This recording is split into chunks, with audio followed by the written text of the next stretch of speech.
الحمد لله رب المشرقين ورب المغربين الذي خلق كل شيء زوجين وأوجب علينا الإحسان بالوالدين ونشهد أن لا إله إلا الله وحده لا شريك له وأشهد أن محمدًا عبده ورسوله سيد الكونين صلى الله عليه وعلى آله وأصحابه وأتباعه أجمعين ليلا ونهارا في الطرفين فقد قال الله تعالى في كلامه المجيد وبرهانه التوحيد জবান খুলে পড়ে না আউযু বিল্লাহি মিনাশ শাইতানির রাজিম বিসমিল্লাহির রহমানির রহিম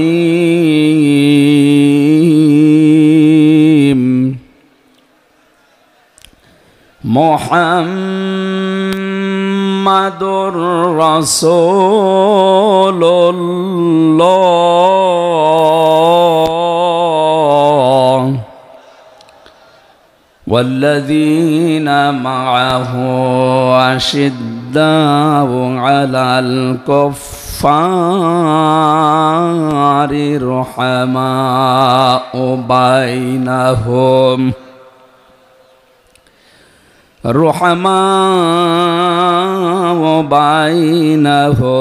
تراهم ركعا سجدا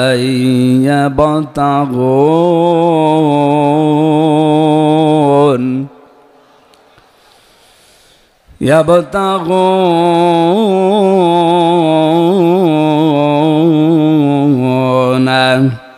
فضلا من الله ورضوانا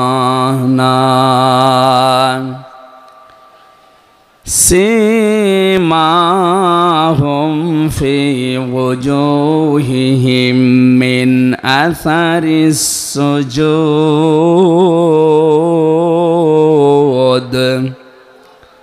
ذلك مثلهم في التوراة ومثلهم في الإنجيل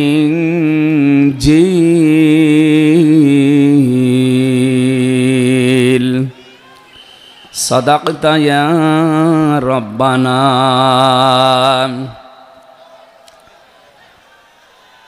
عن أبي هريرة رضي الله تعالى عنه قال قال النبي صلى الله عليه وسلم من أحب لله وأبغض لله وأطاع لله ومنع لله فقد استكمل الإيمان رواه مسلم وما زادهم إلا إيمانا وتسليما اللهم صل على محمد وآله وصحبه وبارك وسلم اللهم صل على محمد وآله وصحبه وبارك وسلم اللهم صل على محمد وآله وصحبه وبارك وسلم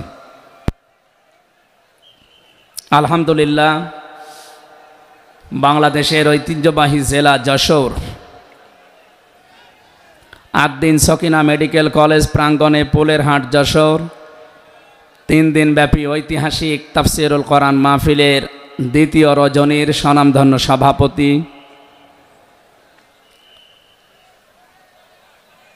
অতদ অঞ্চলের তৃতীয় সন্তান ইসলামিক চিন্তাবিদ চিকিৎসাবিদ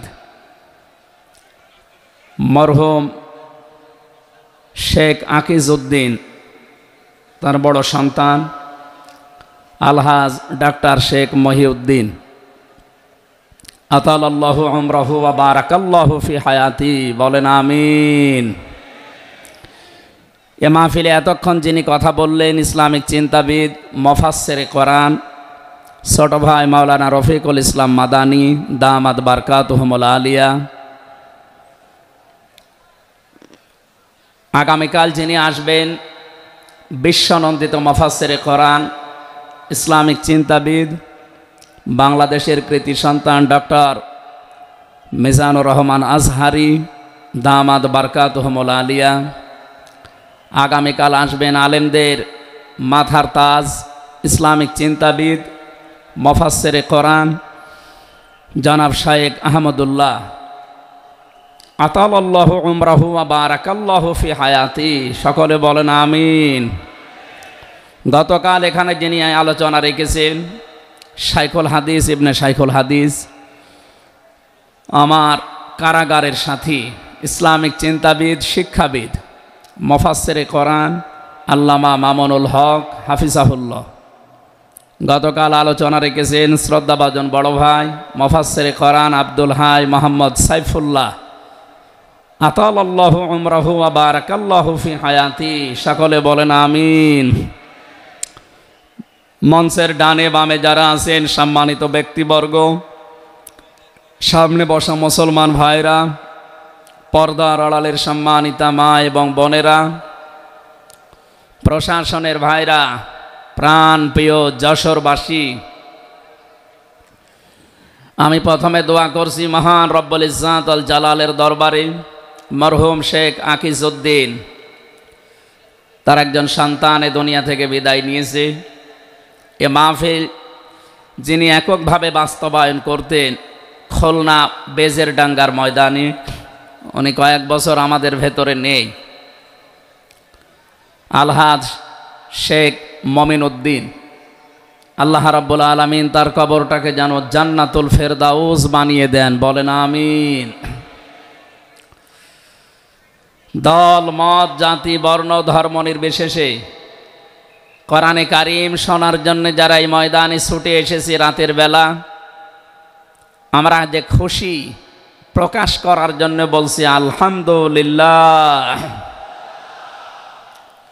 সম্মানিত দুইজন উপস্থাপক, আজকে আপনাদের সামনে যারা কথা বলছিলেন আপনাদের যশোরের কৃতি সন্তান, বিশিষ্ট সঙ্গীত শিল্পী, শ্রদ্ধাভাজন বড় ভাই জনাব কবির বিন সামাদ দামাত বারকাতুহুমুল আলিয়া। সম্মানিত উপস্থাপক হিসাবে আরেকজন আছেন বাংলাদেশের কৃতি সন্তান, ইসলামিক চিন্তাবিদ, নাশিদ শিল্পী বড় ভাই জনাব আমিরুল মমিনিন মানিক হাফিজাহুল্লাহ।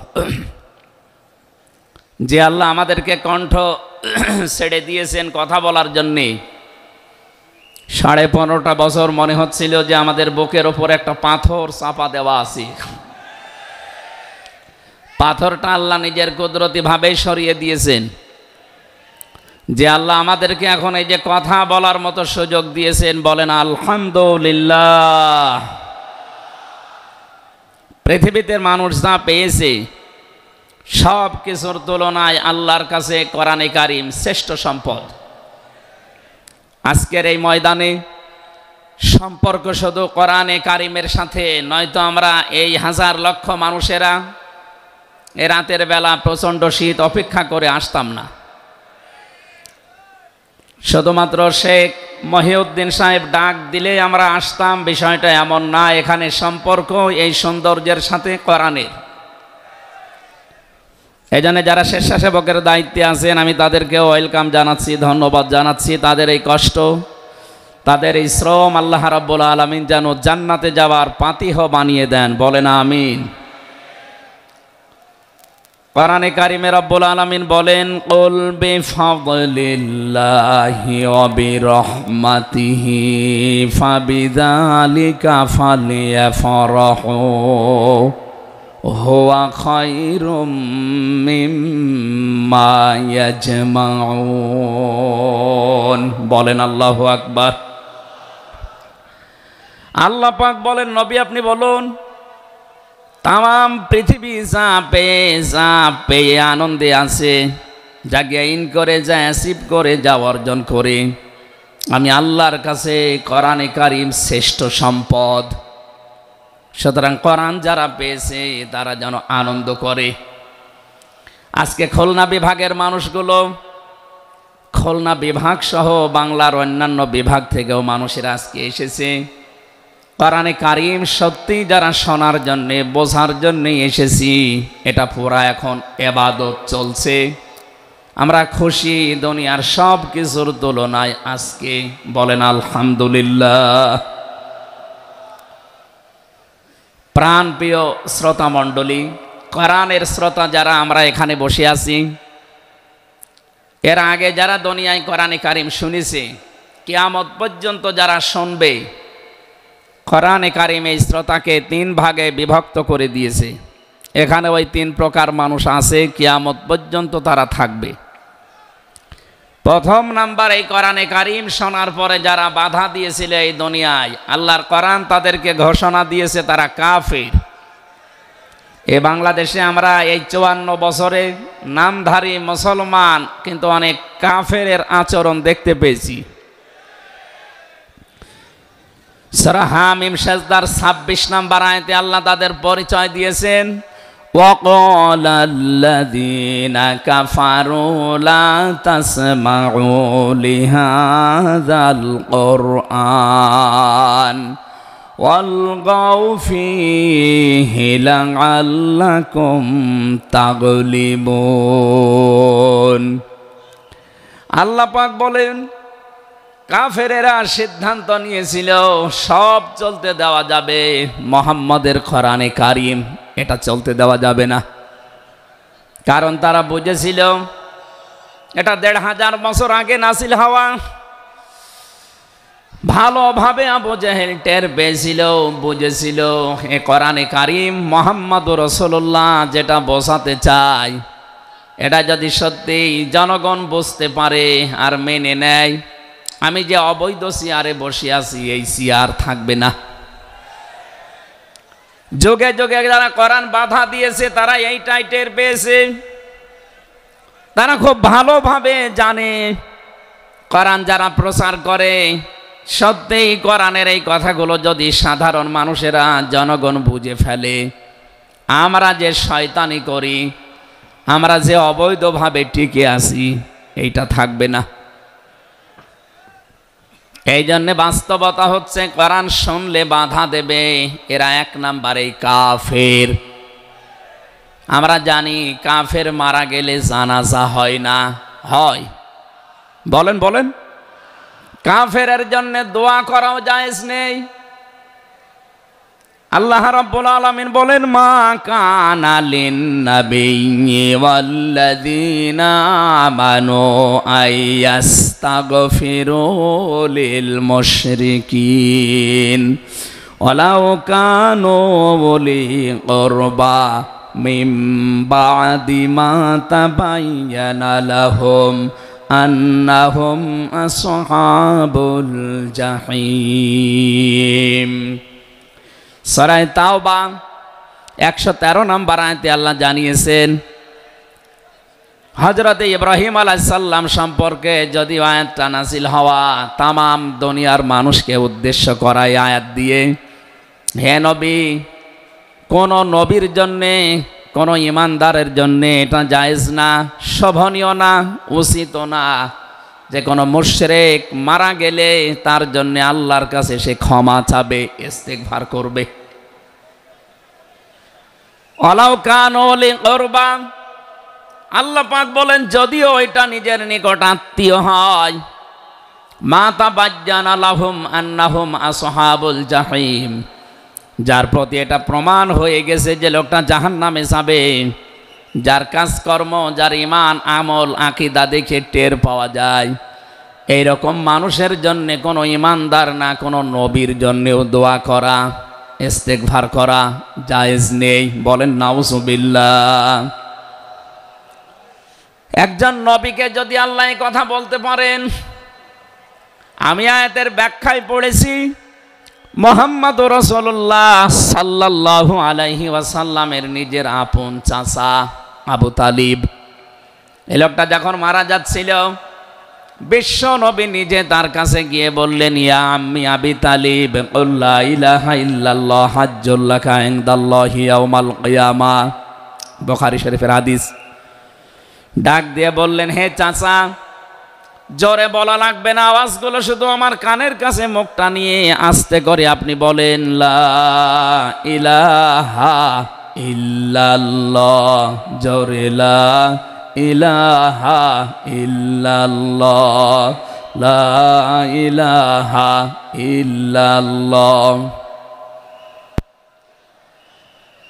লা ইলাহা ইল্লাল্লাহ মুহাম্মাদুর রাসূলুল্লাহ। আপনি শুধু আল্লাহর একাত্মবাদের স্বীকৃতি দেন আমার কানের কাছে, এর সালাতের ঘোষণাটা দেওয়া লাগবে না, শুধু আল্লাহর ঘোষণাটা আমার কানের কাছে শোনান। কিয়ামতের দিন আমি আপনার জন্য আল্লাহর দরবারে ঝগড়া করে জান্নাতে নিয়ে যাব। পাশে যারা দাঁড়িয়েছিল তাদের কারণে লোকটা পড়তে পারে নাই। নবীজির মন খারাপ হয়ে গেল। সঙ্গে সঙ্গে সূরা কসসের ৫৬ নাম্বার আয়াত নিয়ে ফেরেশতা জিবরাইল হাজির হয়ে গেছে। ইন্নাকা লা তাহদি মান আহবাবতা ওয়ালাকিন্নাল্লাহা ইয়াহদি মাইয়াশা ওয়া হুয়া আ'লামু বিল মুহতাদিন। আল্লাহ পাক বলেন, হে নবী, আপনি যাকে ভালোবাসেন, যাকে পছন্দ করেন, যাকে মনে করবেন আপনি হেদায়েত দেবেন না, আপনি পারবেন না, কারণ হেদায়েত আমি আল্লাহ আপনার হাতে দেইনি। হেদায়েত আমি আল্লাহ নিজের হাতে রেখে দিয়েছি। আমি আল্লাহ যাকে ইচ্ছা তাকে এটা দান করি, আর আমি আপনার চাইতে ভালো জানি যে হেদায়েত পাবে কে। জেলখানার ভেতরে ৩টা বছর আল্লামা মামুনুল হক হাফিজাহুল্লাহ, আমরা দুইজন এক জায়গায় ছিলাম। সকালে এবং দুপুরের খাবার আমরা এক জায়গায় খেতাম। মাঝে মাঝে আমারে বলতেন যে, হামজা, বাইরে যদি আল্লাহ নিয়ে যায় কোনোদিন কাফেরের জানাজায় যাব না, পড়াবো না। আমারে বারবার জিজ্ঞাসা করেছি, ভাই আপনি কাফের পান কোথায়? বাংলাদেশে তো সেরকম কাফের আমরা দেখি না। উনি আয়াতটা আমাকে শুনিয়ে বলেছিলেন, কাফের তো তারা যারা আল্লাহর কোরআনে বাধা দেয়। সুতরাং এই দেশে যারা কোরআনে বাধা দেবে, সে ডাইরেক্ট হোক ইনডাইরেক্ট হোক, সূরা হামিম সেজদার ২৬ নম্বর আয়াতের দলিল অনুযায়ী লোকটা কাফের। কাফেরের জানাজা পড়া কিন্তু হারাম। আমার মনে হয় এখন দেশের অবস্থা যা, আমরা যদি এই সিদ্ধান্তে উপনীত হতে পারি যে কাফেরের জানাজা বন্ধ হয়ে যাবে, আগামীতে কোরআনে কারিম বাধা দেওয়ার মতো সাহস অনেকেই করবে না। কোরআনে কারিমের শ্রোতা ১ নম্বরে পেলাম যারা কাফের। এ ১৫.৫ বছর থেকে শুরু করে ৫৪ বছর আমরা যা দেখলাম, অনেকেই কিন্তু ডাইরেক্ট ইনডাইরেক্ট বাধা দিয়েছেন। এখনো যদি ওইরকম মানুষ থাকেন এই দেশে, আপনি তাওবা করবেন, আপনি সংশোধিত হয়ে যাবেন। আর যেহেতু এখন সংস্কার চলছে, আপনি নিজেকেও সংস্কার করে নেবেন। কোরআনের শ্রোতা হিসাবে আমরা ২ নম্বরে পেয়েছি তাদের নাম। আল্লাহ রাব্বুল আলামিন বলেন, ওয়াইযা কিলা লাহুম তাআলাউ ইলা মা আনজালাল্লাহু ওয়া ইলার রাসূলি রাআইতাল মুনাফিকিনা ইয়াসুদ্দুনা আনকা সুদুদা। সূরা নিসার ৬১ নম্বর আয়াতে আছে, হে নবী, মানুষদেরকে আপনি যখন বলবেন আসো আল্লাহর বিধানের দিকে আসো, রাসূলের জীবনের দিকে আসো, আপনি দেখতে পাবেন অনেক মানুষ শুনতেও আসবে কোরআন, আপনার কথাও শুনতে আসবে, কিন্তু যখন দেখবে যে এগুলো কোরআনের সাথে আমাদের জীবনের মিল নেই, রাসূলের এই আদর্শের দিকে ডাকে, এগুলোর সাথে বাস্তবতা আমাদের মেলে না, রাআইতাল মুনাফিকিনা ইয়াসুদ্দুনা আনকা সুদুদা, আপনি দেখতে পাবেন ও মানুষগুলো আস্তে করে আপনার কাছ থেকে পেছন ফিরে কেটে পড়ছে। বলেন নাউজুবিল্লাহ। সুতরাং কোরআন শুনতে এসে যেগুলো যাদের জীবনে মিলবে না, এই মানুষগুলো যদি মন খারাপ করে রাগ করে যে কোনো কায়দায় চলে যেতে চান, আপনি মনে করবেন মুনাফিকের জার আপনার ভেতরে আছে। আল্লাহ আমাদের হেফাজত করুন, বলেন আমিন। 3 নাম্বার শ্রোতার বর্ণনা পেয়েছি সূরা আনফালের 2 নাম্বার আয়াতে। আল্লাহ পাক বলেন ইন্নামাল মুমিনুনা আল্লাযীনা ইযা যুকিরাল্লাহু ওয়াজিলাত কুলুবুহুম ওয়া ইযা তুলিয়াত আলাইহিম আয়াতুহু যাদাতুহুম ঈমানা ওয়া আলা রাব্বিহিম ইয়াতাওয়াক্কালুন। চিৎকার করে বলেন আল্লাহু আকবার। আল্লাহ পাক বলেন আমার দৃষ্টিতে তো কোরআনের শ্রোতা আসল এবং মুমিন তারা, যাদের সামনে আমার নাম উচ্চারণ হলে তাদের অন্তরাত্মা কেঁপে ওঠে, আমার আয়াতগুলো তাদের সামনে তেলাওয়াত হলে এ মানুষগুলোর ঈমান ভেতরে যা আছে এটা আরো বেড়ে যায়। এখানে যাদাতুহুম ঈমান আর ব্যাখ্যায় আমি দেখেছি শরীরের পশমগুলো দেখবেন আপনি হঠাৎ খাড়া হয়ে যাবে, বাম স্তনের 2 আঙ্গুল নিচে একটা গোস্তের টুকরা আছে ওটা কাঁপবে, কাঁপাকাঁপি করবে, একটা অনির্বচন শোক আপনি আলাদা অনুভব করবেন। এই 3টা যদি এখন আমাদের ভেতরে তৈরি হয়, আলা রাব্বিহিম ইয়াতাওয়াক্কালুন, বাড়ি যাওয়ার আগে এই শিখবে যে আল্লাহ ছাড়া আর কারো উপরে আমরা ভরসা করি না। বলেন সুবহানাল্লাহ। এই 3টা আয়াত দিয়ে আমি বোঝাতে চেয়েছি কাফের কারা, মুনাফিক কারা, আল্লাহর দৃষ্টিতে মুমিন কারা। 3 নাম্বার এই তরিকায় যদি আমরা এই 3টি গুণ অর্জন করতে পারি আজকে, আল্লাহর কথাগুলো শুনলে আপনার ভেতরে কাঁপ ধরবে। 2 নাম্বারে আল্লাহর আয়াত তেলাওয়াত হবে যখন বুঝতে পারবেন যে কি বলে। ওয়াইদা সামিউ মা উনজিলা ইলার রাসূলি তারা আয়ুনাহুম তাফিদু মিনাদ দামি মিম্মা আরাফু মিনাল হক ইয়াকুলুনা রাব্বানা আমান্না ফাকতুবনা মা'আশ শাহিদিন। সূরা মায়েদা 7 নাম্বার পারার 1 নাম্বার পৃষ্ঠার 1 নাম্বার লাইনের 83 নাম্বার আয়াতে আছে। তাফসিরে ফি জিলালিল কোরআন থেকে শোনাচ্ছি, রব্বুল আলামিন বলেন নবী আপনি যখন ওদের সামনে পড়বেন, আমার এই আয়াতগুলো যখন ওরা মন দিয়ে শুনবেন, অনুধাবন করতে পারবেন, উপলব্ধি করার যোগ্যতা যাদের আছে, আপনি দেখবেন ওদের চোখ দিয়ে মনের অজান্তেই পানি পড়ছে। এজন্য অ্যাক্টিভ হন আরো, কারণ কোরআন শোনার 2টা নিয়ম আল্লাহ দিয়েছেন। ফাসতামিউ লাহু ওয়া আনসিতু, শুধু শোনা না, তাহলে সামিয়া দিতেন। আল্লাহ ফাসতামিউ দিয়েছেন, এজন্য মনোযোগ সহকারে শুনতে হবে। আজকের তেলাওয়াতকৃত আয়াত থেকে আমরা তাফসীর আকারে কথা বলবো ইনশাআল্লাহ। 2 নাম্বারে চুপ থাকা লাগবে। আমি এখনো অনেককে দেখতে পাচ্ছি এদিকে ওদিকে তাকাচ্ছেন, গল্প করছেন। আশা করছি কোরআনে বর্ণিত আল্লাহর এই 2টা নির্দেশ আপনি মেনে নেবেন। 1 নাম্বারে চুপ থাকবেন, 2 নাম্বারে মনোযোগ সহকারে শুনবেন। লাআল্লাকুম তুরহামুন, আশা করা যায় আল্লাহর রহমত এখানে নাজিল হবে। আল্লাহ আমাদেরকে আয়াতটা মেনে চলার তৌফিক দেন, বলেন আমিন। এজন্য কোরআনের আলোচনা শুনলে সবার চোখে পানি আসবে না।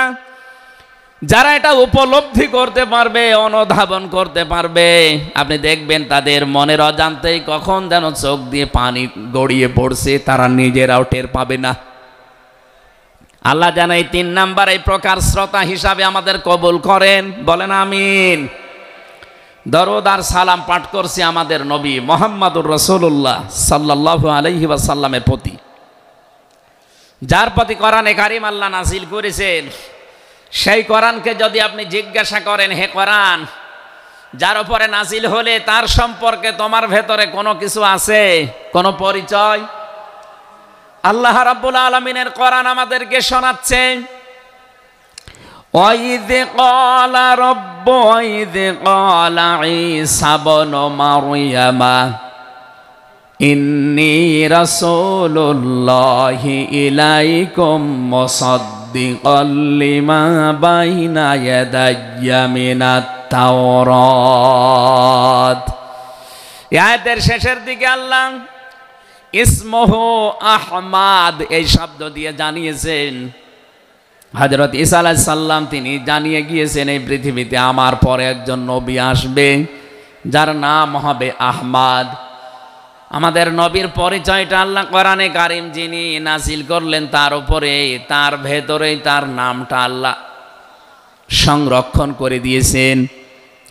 প্রশ্ন আসতে পারে, এক একজনের তো বহু নাম আমরা দেখি, হে কোরআন তোমার ভেতরে কি মুহাম্মাদুর রাসূলুল্লাহ সাল্লাল্লাহু আলাইহি ওয়াসাল্লাম এই নাম তোমার ভেতরে আল্লাহ কি তার সম্পর্কে দিয়েছেন নাকি?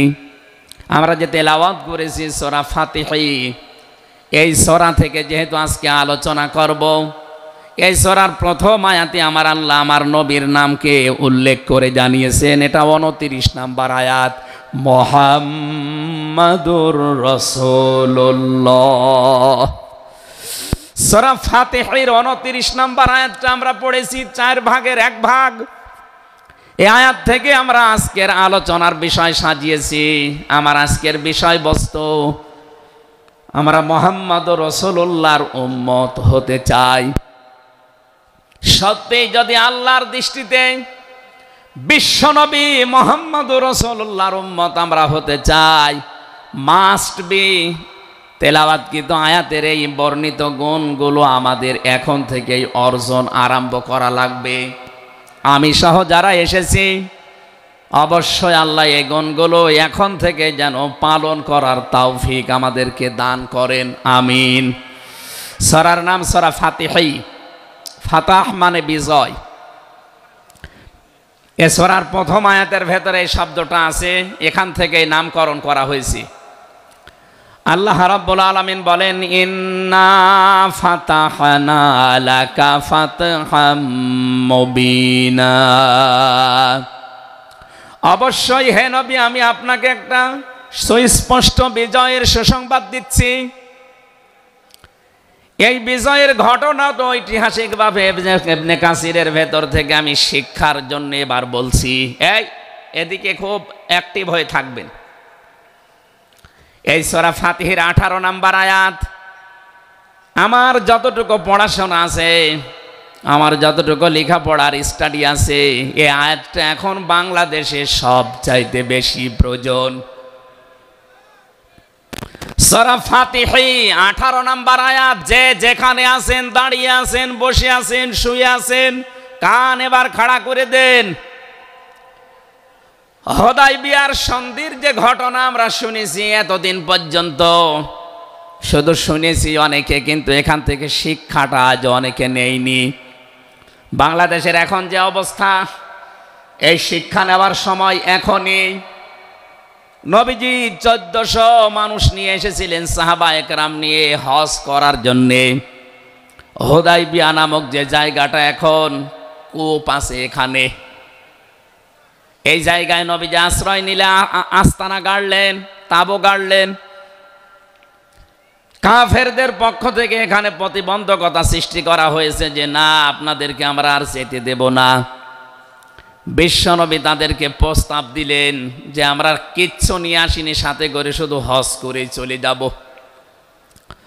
কাফেরদের পক্ষ থেকে আওয়াজ এলো না, আপনাকে আমরা যেতে দেব না, তবে আমাদের একটা প্রস্তাব আছে। আপনি যদি আগামী বছরে আসেন হজ করে যেতে পারবেন, কিন্তু এবছরে আপনাদেরকে আমরা আল্লাহর ঘর কাবায় যেতে দেব না। কি নিষ্ঠুর আচরণ তাকান! আল্লাহ পাকের নবী আল্লাহর ঘর তাওয়াফ করবে, বাধা দিচ্ছে যারা আল্লাহকে বিশ্বাস করে না তারা।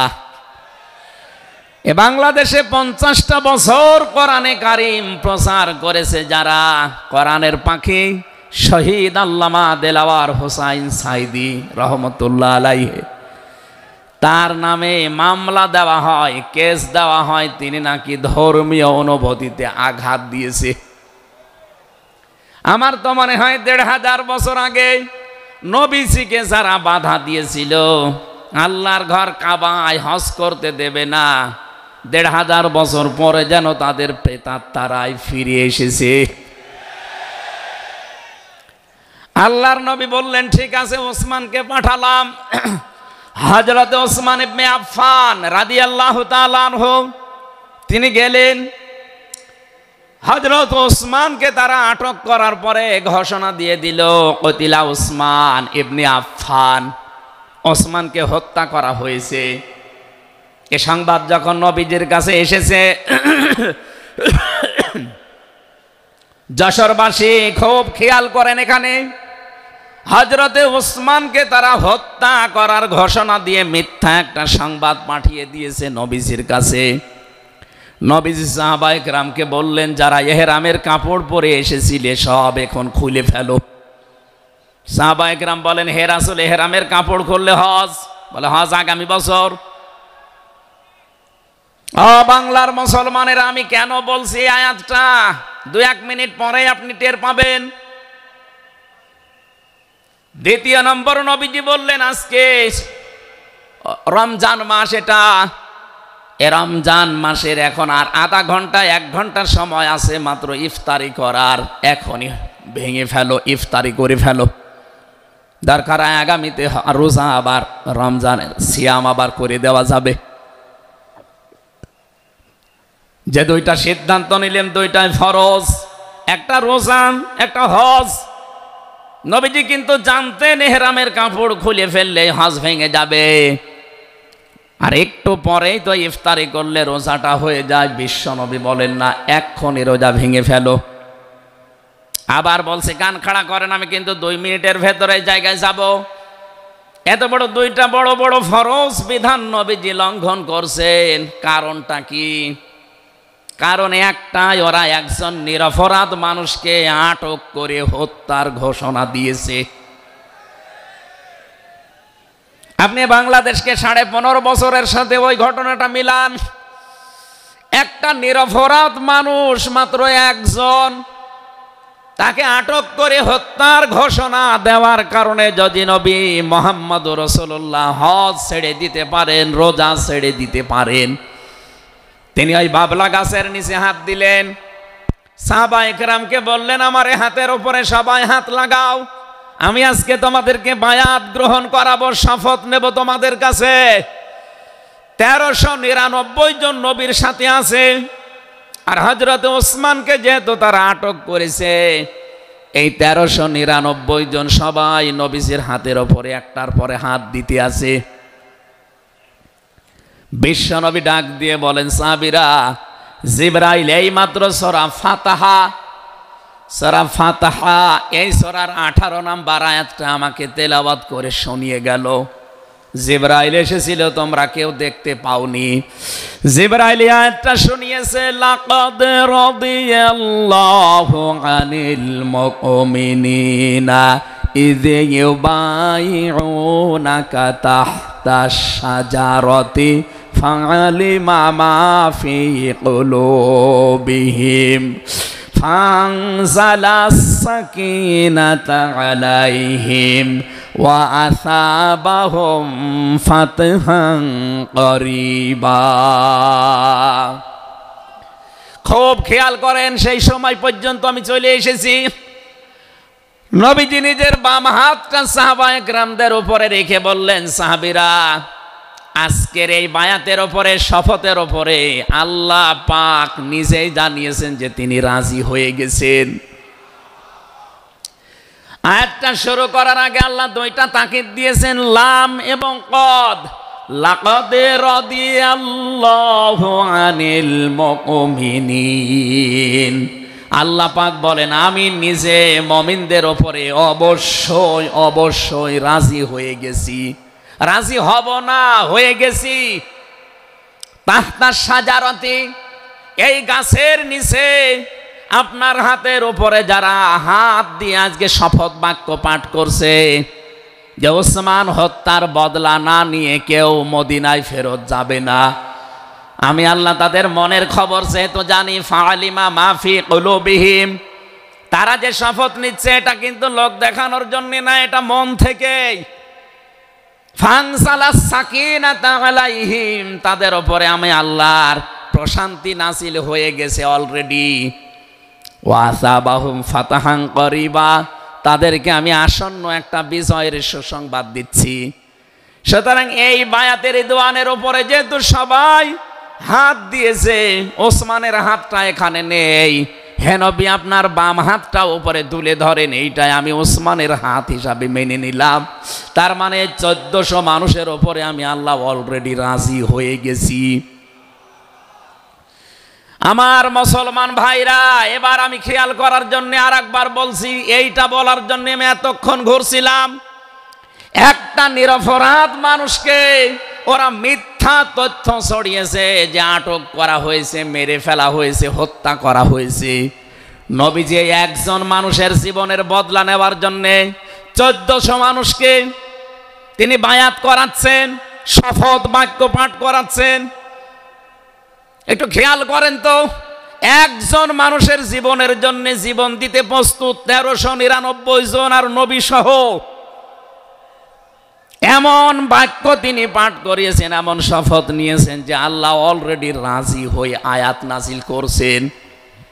নবীজি বললেন ওরা ওসমানকে হত্যা করেছে, ওসমান একজন নিরপরাধ মানুষ, একটা নিরপরাধ মানুষকে বিনা কারণে আটক করে হত্যা করেছে, ওদের কোনো ক্ষমা নেই। আমরা আজকে এই 1400 মানুষ শপথ নিলাম, ওদেরকে হত্যার প্রতিশোধ না নিয়ে আমরা কোনোদিন আর মদিনায় ফেরত যাব না। আমার তো মনে হচ্ছে বাংলাদেশে এখনো বহু মানুষ বিনা কারণে যাদেরকে হত্যা করা হয়েছে, নিরপরাধ মানুষগুলোকে ফাঁসির কাস্টে ঝোলানো হয়েছে, কত মানুষকে মৃত্যুর দিকে ঠেলে দিয়েছে। এখনো জিন্দা শহীদ জনাব এটিএম আজহারুল ইসলাম এখনো জেলখানায় পৌঁছতেছে। বানানো বিচার ব্যবস্থা, বানানো বিচারপতি, নিজেদের উকিল, নিজেদের পিপি, নিজেদের সাক্ষী, নিজেদের রায় সব দিয়ে একটা মানুষকে আর 17 বছর আপনি আটক করে রেখেছেন।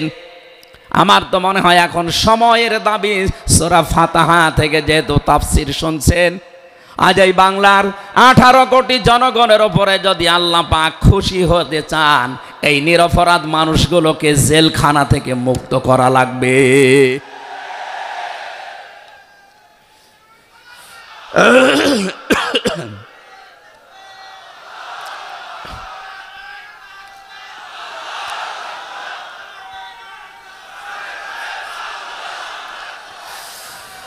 যশোরবাসী, আল্লাহ রাব্বুল আলামিন এখানে কয়েকটা বিষয় আমাদেরকে উপহার দিতে চেয়েছেন সুসংবাদের মাধ্যমে। 1 নম্বরে আল্লাহ বলেন আমি রাজি হয়ে যাব। 2 নম্বরে ওদের মনের মূল কথাগুলো যেহেতু আমি জানি, সুতরাং যারা নারায়ে তাকবীর আল্লাহু আকবারে স্লোগান দিয়ে এই মাজলুম মানুষটার পক্ষে অবস্থান নিলেন, আমার তো মনে হচ্ছে ফানজালাস সাকিনাতা আলাইহিম, আল্লাহ পাক তার রহমত এখন এদেশের ওপরে নাজিল করবে। 2 নম্বরে ওয়াসাবাহুম ফাতাহান করিবা, একেবারে সুপ্রসন্ন নিকটবর্তী বিজয় আমাদেরকে আল্লাহ এই মাজলুম মানুষটার পক্ষে দাঁড়ানোর কারণে দেবে। আমি আজকেও একজন জেলখাটা মানুষের সাথে কথা বলছিলাম, তিনিও প্রায় 3.5-4 বছর জেলে ছিলেন। তিনি জ্বালাচ্ছিলেন যে হামজা ভাই, আসলে আমরা যারা জেলে ছিলাম তারা ছাড়া এটা বোঝানো সম্ভব না। বহু মানুষ বিনা অপরাধে, বিশেষ করে 15.5 বছরে তো হবে, বিনা কারণে বিনা অপরাধে কিচ্ছু জানে না, বছরের পর বছর জেলে পৌঁছতেছে। ওরা যদি একজন নিরপরাধ মানুষকে মিথ্যা কথা ছড়িয়ে দেওয়ার কারণে নবী যেরকম সিদ্ধান্ত নিতে পারে, আজ বাংলার 18 কোটি মানুষ দল বেদল সব ভুলে গিয়ে নিরপরাধ যত মানুষ জেলে ভর্তি আছে, গুম হয়েছিল, খুন হয়েছিল যারা, এদের পক্ষে দাঁড়াতে যদি সত্যি আপনি মন থেকে এগিয়ে আসতে পারেন, আল্লাহর কসম আমাদের সামনে আল্লাহ বিজয় দেখাবেন। বিজয় আমরা দেখতে পাচ্ছি সূরা কসস 20 নম্বর পারার 4 নম্বর পৃষ্ঠার 15 নম্বর লাইনের 5 নম্বর আয়াত।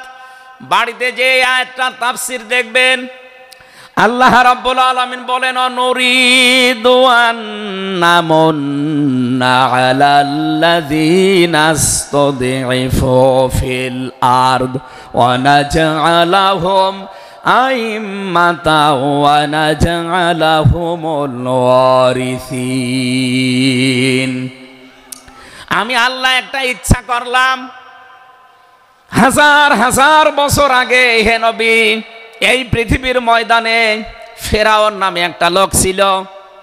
রাষ্ট্রীয় ক্ষমতায় থাকার কারণে ওই দেশে বিভিন্ন দলে বিদলে বিভক্ত করে মানুষকে রেখেছিল, আর একটা দলকে সে টার্গেট নিয়ে কোণঠাসা করে, ছোট করে, হীন করে রেখেছিল। সেই দলটা ছিল মুসা নবীর দল। আমি আল্লাহ একটা ইচ্ছা করলাম, জমিনের ওপরে যাদেরকে দুর্বল করে রেখেছে ফেরাউন, এই দুর্বল দলের ওপরে আমি আল্লাহ মনন করব। মনন মানে অনুগ্রহ করা, দয়া করা। আমি আল্লাহ দয়া করব তাদের ওপরে, মনন করব। এই কারণ আমি তাদেরকে জমিনের শাসন ক্ষমতায় বসাতে চাই, জমিনের উত্তরাধিকারী তাদেরকে বানিয়ে দিতে চাই। অনুমাক্কিনা লাহুম ফিল আরদ, জমিনের উপরে তাদেরকে আমি ক্ষমতায় বসাবো, এটা আমি আল্লাহর ইচ্ছা। বলেন তো, আল্লাহ যদি কোনো ইচ্ছা করে ওটা রদ করার কেউ আছে? আরো জোরে বলেন, আছে। সুতরাং এই আয়াত দিয়ে আমি যেহেতু 100 ভাগ আয়াতটা বিশ্বাস করি, হাজার হাজার বছর আগে ফেরাউনের এই জীবনের সাথে, কাহিনীর সাথে, তাফসিরের সাথে আমি বাংলাদেশি আয়াতটা মিলিয়েছি। দেখতে পেয়েছি 2024 সালের 5 আগস্টের পরে একটা দলের সাথে আয়াতটা মিলে যাচ্ছে। আপনি যাই মনে করেন এইটাই বাস্তব। এ 54 বছরে ধোয়া তুলে ভুয়া চেতনার নাম দিয়ে যাদেরকে কোণঠাসা করে রেখেছিলেন জনগণের কাছ থেকে, আল্লাহ যেন হঠাৎ করে মানুষের মনের ভেতরে তাদের প্রতি পরিবর্তন এনে দিয়েছেন। আল্লাহ পাক যেন এই মানুষগুলোকে একটা মনন করেছেন, একটা দয়া দেখিয়েছেন। ওয়ানাজআলাহুম আইম্মাতান, জমিনের ইমাম তাদেরকে যেন আল্লাহ দিনের পর দিন বানিয়ে দিচ্ছে। তাদের আচার ব্যবহার, তাদের চরিত্র, তাদের ব্যবহার, তাদের মাধুর্যতা, তাদের যে ইখলাস, এগুলো দেখছে আমার আল্লাহ দিনের পরে দিন জমিনের ইমাম তাদেরকে আল্লাহ বানাচ্ছেন। ওয়ানাজআলাহুমুল ওয়ারিসিন, আয়াতের শেষের কথা, আল্লাহ তাদেরকে জমিনের ওয়ারিস বানিয়ে দেবেন। যেহেতু আল্লাহর সিদ্ধান্ত রদ করা যায় না, ফাআলুল লিমা ইউরিদ, তিনি যা ইচ্ছা তাই করেন। ইন্নামা আমরুহু ইযা আরাদা শাইআন আইয়াকুলা লাহু কুন ফায়াকুন। আল্লাহ পাক বলেন, আমি যদি কোনো ইচ্ছা করি শুধু বলি কোন, সঙ্গে সঙ্গে ফায়াকুন হয়ে যায়। কোরআনের ওপর আমার 100 ভাগ বিশ্বাস নিয়ে কথা বলছি আমি। এই আয়াতগুলো মাস্ট বি আমার আল্লাহ বাংলাদেশে দেখাবে। বলেন আমিন, আরো জোরে বলেন আমিন। 6 নম্বর আয়াত হচ্ছে অনুমাক্কিনা লাহুম ফিল আরদ, আমি আল্লাহ তাদেরকে জমিনের চেয়ারে ক্ষমতায় বসিয়ে দেব। কেন জানো? অনুরিয়া ফিরাউনা ও হামানা ও জুনুদাহুমা মিনহুম মা কানু ইয়াহযারুন, আমি আল্লাহ দেখাতে চাই ফেরাউনকে, হামানকে আর তার সৈন্যবাহিনীকে, তারা তাদেরকে সবচাইতে বেশি ভয় করত জমিনে যাদেরকে, সেই মুসা নবীর দলকে আমি আল্লাহ জমিনের শাসন ক্ষমতায় বসিয়ে তাদেরকে দেখাবো। এই 54 বছর জালেম এবং মুনাফিকরা সবচাইতে বেশি ভয় বাংলাদেশে যাদেরকে করেছে, তাদের প্রতি মানুষের মন মানসিকতা আল্লাহ ঝুঁকিয়ে দিয়েছেন। এই জন্য কোরআনের আয়াতের উপরে বিশ্বাস করে বলছি, এই বাংলাদেশে যারা নিরপরাধ মানুষ আছে তাদেরকে যদি 5 তারিখের পরে বিভিন্ন আন্দোলনের কারণে, মানবিকতার কারণে ছেড়ে দেওয়া হয়, বিশেষ করে ম্যাডাম খালেদা জিয়াকে আপনি ছেড়ে দিয়েছেন। এরপরে আমরা দেখতে পেলাম আব্দুল সালাম পিন্টু ভাইকে ছেড়ে দিয়েছেন। এরপরে গিয়াসউদ্দিন মামুন ভাইকে ছেড়ে দিয়েছেন, মিয়ানুরউদ্দিন অপু ভাইকে ছেড়ে দিয়েছেন। আমরা চাই জনাব এটিএম আজহারুল ইসলামকেও মুক্তি দেওয়া হোক। এ দাবির পক্ষে আছেন কারা দেখি? লিল্লাহি তাকবীর।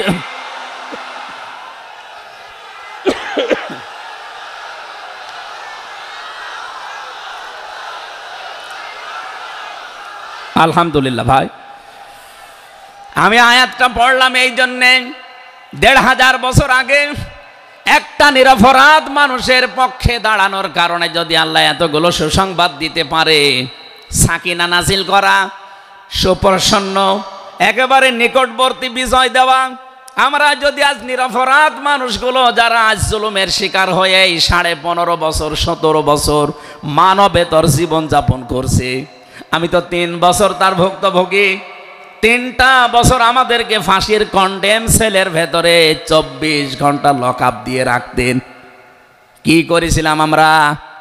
আজকে এই যে মাহফিলের 6 জন আলেমের ভেতরে আমরা 3 জনই এক জায়গায় ছিলাম জেলখানায়, আর বাকি 3 জনের ভেতরে একজন তো বাইরের দেশে, আর 2 জন আব্দুল হাই সাইফুল্লাহ, শাইখ আহমদুল্লাহ, 2 জন মজলুম। তাদেরকেও কোরআনের কথায় দেশে 15.5 বছর আপনারা বলতে দেননি। এজন্য আমি আয়াত থেকে যেটা শিক্ষা দিতে চাই, কাটছাট কথা বলছি।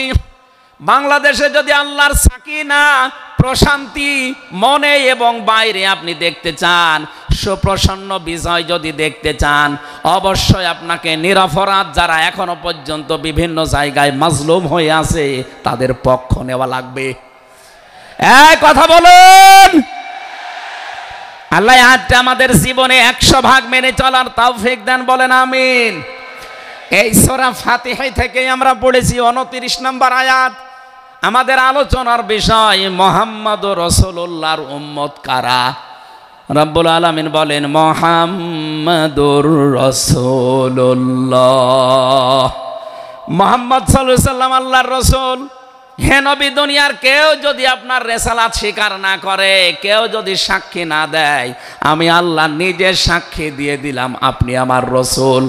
সুতরাং এই বাংলার জমিনে কেউ যদি নবীর আদর্শ না মানে, বিশ্ব নবীর কোনো ক্ষতি হবে না, আল্লাহরও কোনো লস নেই, যত ক্ষতি আমাদের।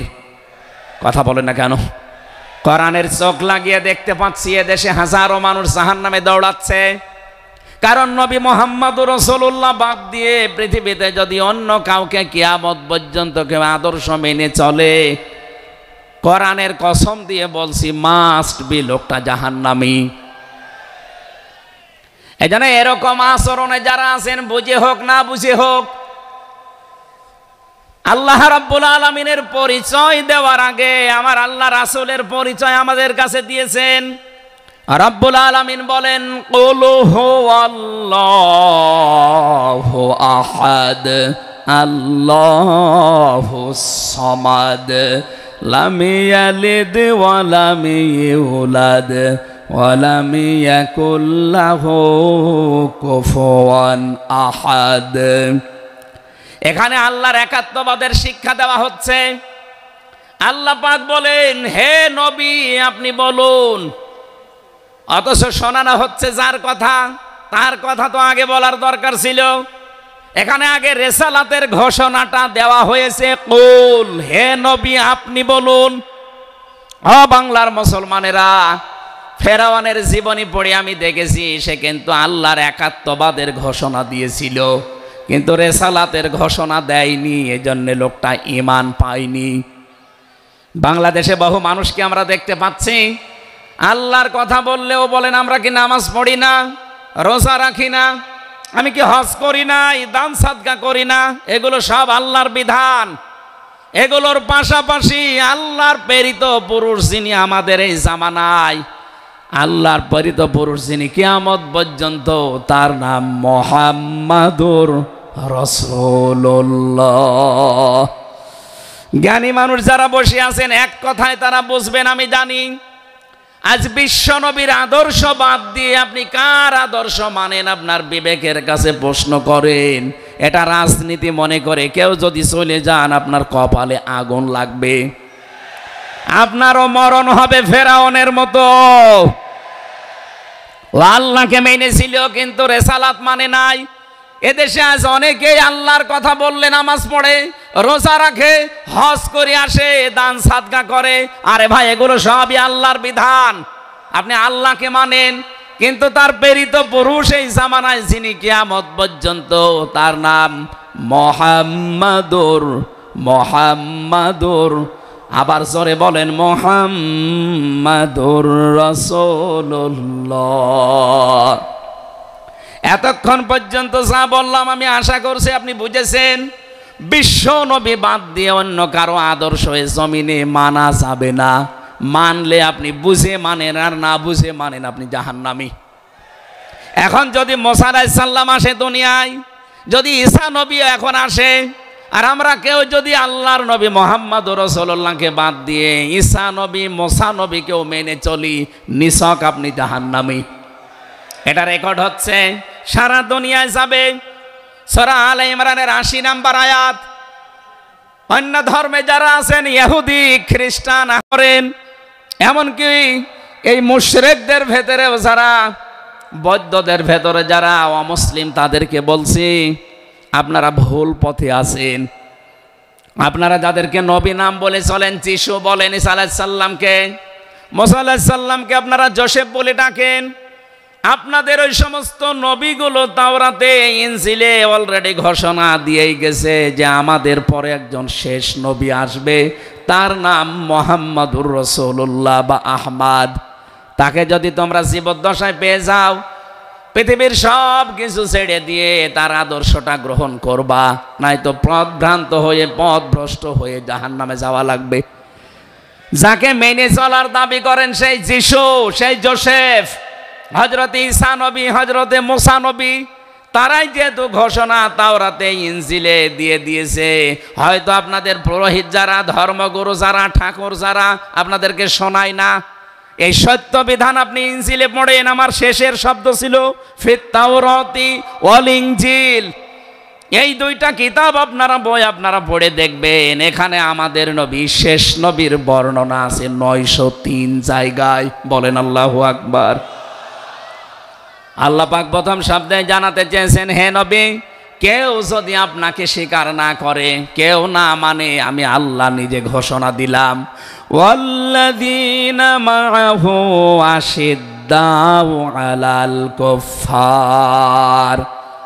আপনার সঙ্গে সাথী যারা হবে, আপনার সাথে যারা থাকবে, আপনার উম্মত বলে যারা কিয়ামত পর্যন্ত দাবি করবে, তাদের ভেতরে এই গুণগুলো মাস্ট বি পাওয়া যাবে। যশোরবাসী, এবার আপনাদের জন্যে আপনি মিলান তো, এই আয়াতটা নিজের জীবনে আছে কিনা। ওয়াল্লাযীনা, আর যারা, মাআহু, আপনার সঙ্গে থাকবে, আশিদ্দাউ আলাল কুফফার, তারা কাফেরদের প্রতি বজ্রকণ্ঠ হবে। কালকে মাওলানা মামুনুল হক, আমি ছিলাম কালকে চট্টগ্রামের ফেনীতে, একটু লাইভ দেখেছি। উনি কিন্তু শেষের দিকে এটা জানিয়েছেন, ওঠো, বজ্রমুঠি করো, ঘোষণা দাও। এ কথা বলেনি? এই কথা বলেন না কেন? ওনার এইটাই সামারাইজ, আশিদ্দাউ আলাল কুফফার, কাফেরদের প্রতি কঠোর হওয়া লাগবে। সেই সময় এখন অলরেডি চলছে। প্রতিবেশী নামে আমাদের যারা আছে, যেহেতু প্রতিবেশী পাল্টানো যায় না, এজন্য আমরা বেশি কিছু বলছি না। আমরা আশা করব যে প্রতিবেশীর চরিত্র পাল্টাবে।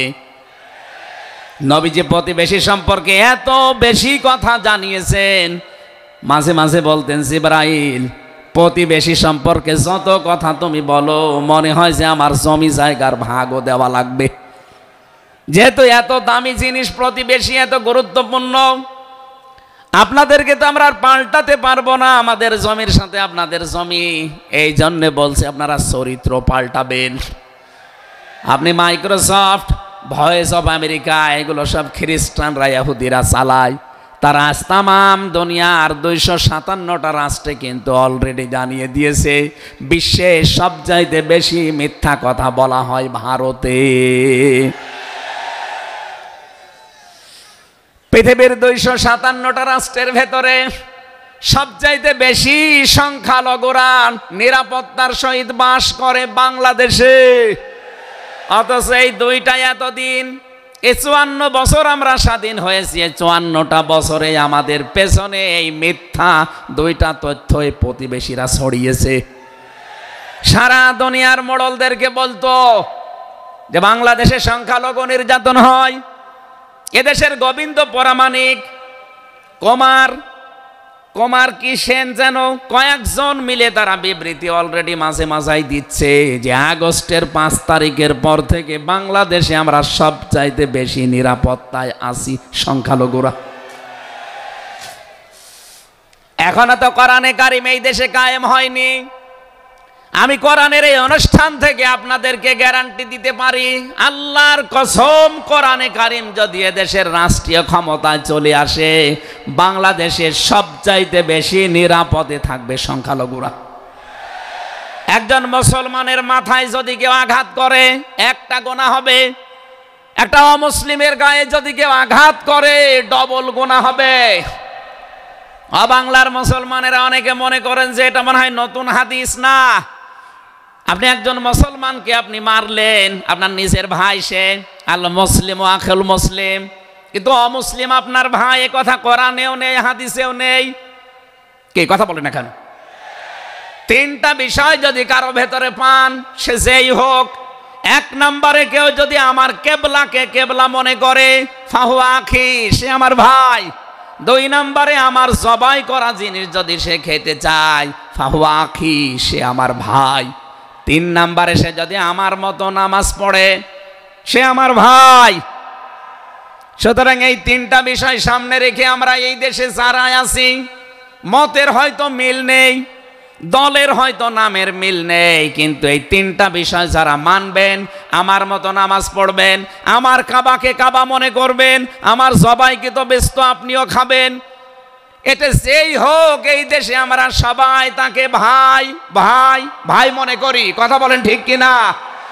এই 3টার বাইরে যারা আছেন তারা তো আর আমার ভাই না। তাদের সম্পর্কে কি? তারা আমার এই দেশের আমানাত।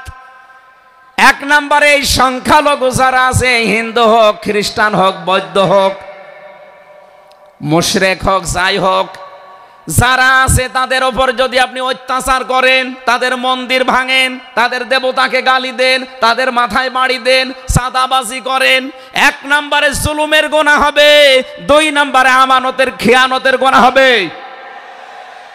এই জন্য আমরা সাবধান থাকি। আগস্টের 5 তারিখের পরে আমরা অনেকের চরিত্র একটু ওলট পালট দেখতে পাচ্ছি। আশা করছি আপনি থামবেন, নয়তো কিন্তু বদনাম হয়ে যাচ্ছে। আপনি গোয়েন্দা বিভাগের খোঁজ রাখেন, তারা কিন্তু সব নখদর্পণে রেখেছে, কে কি করছে এটা সব তারা দেখছে। এই জন্য আমরা এমন কোনো আচরণ না করি আপনার নিজের ভুলের কারণে নিজের পায়ে আবার কোড়াল লেগে যায়। তারা সব দেখতে পাচ্ছে এই 4.5 মাসে কারা মানবতার জন্য কাজ করে, কারা দেশের জন্য কাজ করে, কারা এই 2780 জন মানুষ হাসপাতালের বেডে কাতরাচ্ছে, এদের কাছে কারা গেছে সব খোঁজ তাদের কাছে আছে। 2732 জন মানুষ হত্যা হয়েছে একজনের নির্দেশে। এতগুলো শহীদ পরিবারের পাশে কারা কারা দাঁড়াচ্ছে সব তাদের কিন্তু ডকুমেন্ট আছে। এই জন্য আপনি মনে করছেন আমি ডুবে ডুবে জল খাবো, ঘোলা পানিতে মাছ শিকার করব, কেউ কিছু টের পাবে না, কখনো না। সব তাদের আয়ত্তের ভেতরে আছে। এই জন্য এমন কাজ করা দরকার আমাদের, আগামীতে যেন শুধু ওই 14 দল বাদ দিয়ে আমরা যারা মজলুম আছি, এই মানুষগুলো যেন রাষ্ট্রের দায়িত্ব পায়, আর কোরআন আর হাদিস দিয়ে বাংলাদেশের 56,000 বর্গ মাইল চলে। কারা কারা রাজি আছেন দেখি? লিল্লাহি তাকবীর।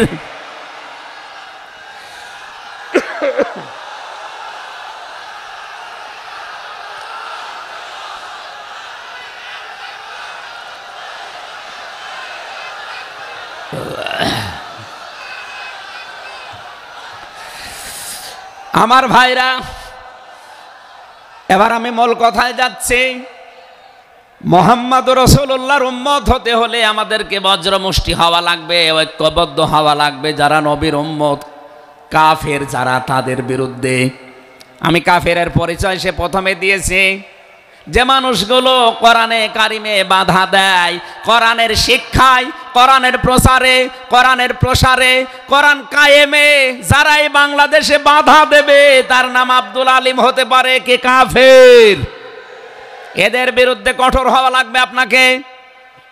আমি আবার বোঝার জন্য বলছি, নাম হয়তো আপনার আল্লাহর নাম আপনি নিয়েছেন আব্দুল আলিম, আব্দুল খালেক, কিন্তু আপনার কাজ যদি কোরআন প্রচারে বাধা দেওয়া হয়, ডাইরেক্ট ইনডাইরেক্ট, অবশ্যই আপনি বুঝতে পেরেছেন আমি কি বলছি। আপনি কিন্তু আর সাধারণ মানুষ নেই, আপনি মুনাফিকও নেই, আপনি মুসলমানও নেই, আপনি কাফের হয়ে গেছেন। আল্লাহ আমাদের হেফাজত করুন, বলেন আমিন। কাফেরদের যত অনুষ্ঠান আছে সেখানেও কড়াকড়ি করা লাগবে আপনাকে। কে বলেছে ধর্ম যার যার উৎসব সবার? এটা কুফরি কথা।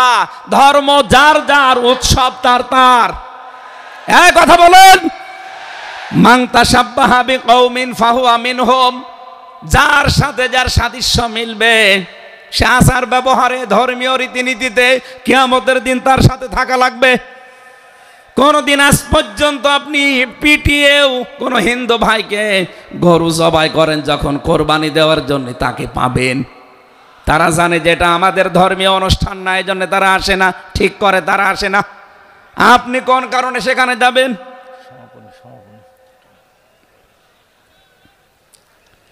রোহামা ও বাইনাহুম। দ্বিতীয় নম্বরে আমরা পেয়েছি নিজেদের ভেতরে মহব্বত, ভালোবাসা, সম্প্রীতি, মায়া, মমতা, এটা নিজেদের ভেতরে বাড়ানো লাগবে। আপনি নবীর উম্মত হতে চান অথচ এটা নিজেদের ভেতরে আরো দূরত্ব তৈরি করেন না। এটা নিজেদের ভেতরে আরো স্যাক্রিফাইস করে হোক, ডাকাডাকি করে হোক, নিজেদের ভেতরে এটা তৈরি করা লাগবে আরো বেশি। তারাহুম রুক্কান সুজ্জাদা। হে নবী, আপনার উম্মত যারা, আপনার সাথে যারা আছে তাদেরকে দেখতে পাবেন আল্লাহর সন্তুষ্টি এবং অনুগ্রহ তালাশ করার জন্যে তারা রুকু এবং সেজদাকারী অবস্থায় তাদের দেখতে পাবেন। নবীর উম্মত যারা এসেছেন, অন্য ধর্মের লোকদেরকে বাদ দিলাম, বিশ্ব নবীর উম্মত যারা এখানে বসে আছেন, আমাদের উচিত হবে যতদিন আজরাইল না আসে ফরজ নামাজ আমরা কোনো দিন ছেড়ে দেব না। আরো জোরে বলেন। আল্লাহ যেন এটা মেনে চলার তৌফিক দেন আমাদের একেবারে জীবনের শেষ দিন পর্যন্ত। 2 নম্বরে, ফরজ নামাজের সময়টুকু যেভাবেই হোক বের করে আপনি আদায় করেন। সুন্নত নফল ওইগুলো যদি পড়তে না পারেন পরবর্তীতে পড়বেন, কিন্তু ফরজ নামাজ কেউ ছেড়ে দিয়ে সে আল্লাহর আয়ত্ত থেকে বের হয়ে যায়। বলেন নাউজুবিল্লাহ। সাহাবা একরাম আল্লাহর দরবারে যে 7টা কারণে কবুল হয়েছিলেন, তার ভেতরে 1 নাম্বার কারণ ছিল এই মানুষগুলো আল্লাহর বিধান সামনে পেলে পৃথিবী ভুলে যেতেন। আব্দুল্লাহ আনসারী রাদিয়াল্লাহু তাআলা আনহুর জীবনী পড়েছি। এ লোকটা আল্লাহর বিধান সেজদাকে সামনে রাখতে গিয়ে নিজের স্ত্রীকে এক কাপড়ে গর্তের ভেতরে বসিয়ে রেখেছিল, নিজের ছেলেকে শিকল দিয়ে বেঁধে রেখেছিল, তারপরও আল্লাহর বিধান সেজদা সে ভুলে যায় নাই। আমাদের এরকম কঠিন পরিস্থিতি এখন হয়তো আসেনি, তারপরও আমরা অনেকে বিনা কারণে ফরজ নামাজ ছেড়ে দেই। আমি নামাজের কথা মুসলমানদের কাছে সচরাচর বলতে চাই না, কারণ একজন মুসলমান আর একজন কাফেরের ভেতরে পার্থক্য নামাজ। নামাজ যদি কেউ না পড়ে সে মুসলমান থাকে কি করে? সুতরাং আজান হওয়ার পরে মুসলমান যাবে মসজিদে নামাজ আদায় করতে, মানুষ টের পাবে যে লোকটা মুসলমান। রিজালুল্লাহ তুলহিহিম তিজারাতু ওয়ালা বাইউন আন যিকিরিল্লাহ ইলা আখিরি আয়া। মুসলমান ব্যবসায়ী যারা, তাদের পরিচয় আল্লাহ দিয়েছেন। আল্লাহ রাব্বুল আলামিন বলেন, এই পৃথিবীর ময়দানে যারা মুসলমান ব্যবসায়ী, আজান হওয়ার সঙ্গে সঙ্গে ব্যবসা প্রতিষ্ঠান বন্ধ করে দিয়ে তারা সেজদায় দৌড়াবে। ইয়াবতাগুনা ফাদলাম মিনাল্লাহি ওয়া রিদওয়ানা। এখানে আল্লাহ 2টা শব্দ ব্যবহার করেছেন। আল্লাহর ফজল যদি কেউ চায় তাহলে অবশ্যই তাকে মসজিদে যাওয়া লাগবে। আল্লাহুম্মা ইন্নী আসআলুকা মিন ফাদলিকা। ফজলের জন্য জমিনে আল্লাহ পাঠিয়েছেন আমাদেরকে, আর রহমতের জন্য তার ঘর মসজিদে পাঠিয়েছেন। এজন্য আল্লাহর রহমতের জন্য 5 বার আল্লাহর ঘরে আমাদেরকে যাওয়ার নির্দেশ দিয়েছেন। আল্লাহ আর যদি ফজল অনুগ্রহ পেতে চাই রিজিক, এগুলোর জন্য জমিন, এই জমিন আল্লাহ আমাদেরকে হালাল রুজি উপার্জন করার যে ব্যবস্থা, এরকম ময়দান যেন তৈরি করে দেন। বলেন আমিন।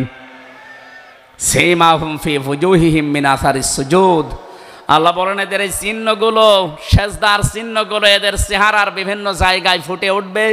কিয়ামতের ময়দানে এই চিহ্ন দেখে দেখে নবী সুপারিশ করে করে জান্নাতে নিয়ে যাবে, হয় কপালে, নাই নাকে, নাই হাতে। যে সমস্ত জায়গায় সেজদা দেওয়ার জন্য আপনি জমিনে লাগিয়েছিলেন, এই জায়গাগুলো কিয়ামতে চমক দিতে থাকবে। আল্লাহ আমাদের প্রত্যেককেই এই 5টি গুণ অর্জন করার মাধ্যমে বিশ্বনবীর খাঁটি উম্মত হওয়ার তৌফিক দিন। আমিন, আল্লাহুম্মা আমিন। লা ইলাহা ইল্লা আনতা সুবহানাক ইন্নী কুনতু মিনাজ জালিমিন। রব্বানা যালামনা আনফুসানা ওয়া ইল্লাম তাগফির লানা ওয়া তারহামনা লানাকুনান্না মিনাল খাসিরিন।